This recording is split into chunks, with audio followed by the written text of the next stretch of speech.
The wow word for today is fellowship.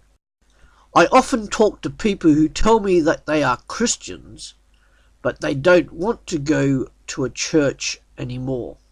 I remind them that by not doing so, they are missing out on perhaps one of the greatest blessings of being a Christian. That is fellowship. This is because one of the great things about belonging to a church is to be the act of fellowship. Now you may well ask, why is that so?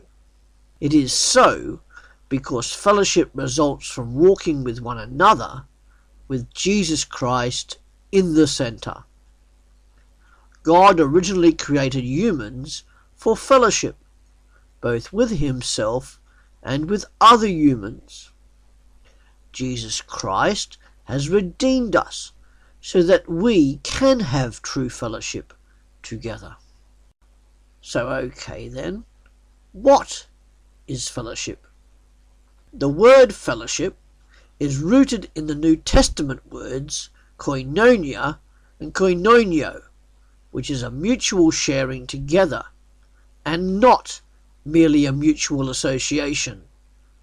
Lots of churches and lots of Christians think that it is only an association. Fellowship is both in having fellowship and giving fellowship. So another question, why do we fellowship? When Christians fellowship with each other, God is glorified as a result. Romans 15 verse 7.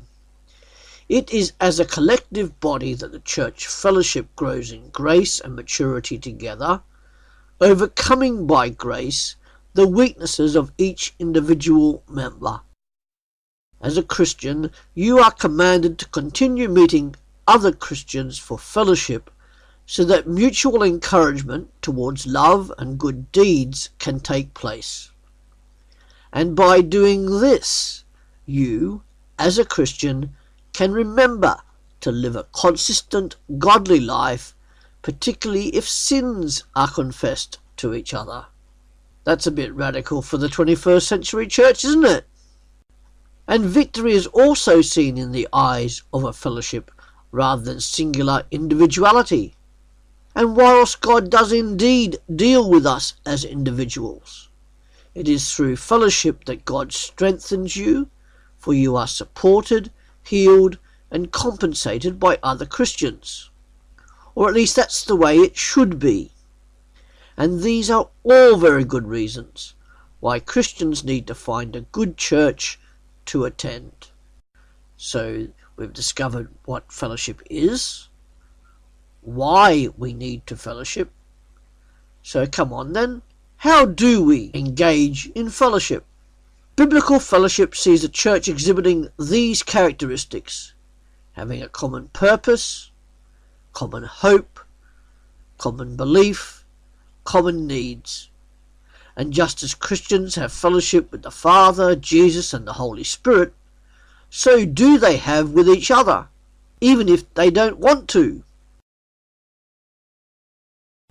The things the fellowship shares are these, but not limited to these things: possessions, sufferings, and the gospel.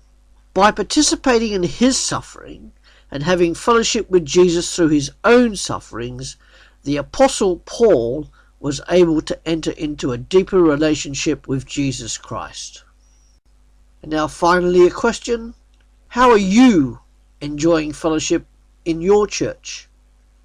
In the past, this week, and how will you enjoy it in the weeks to come? Fellowship, how's that for a wow word?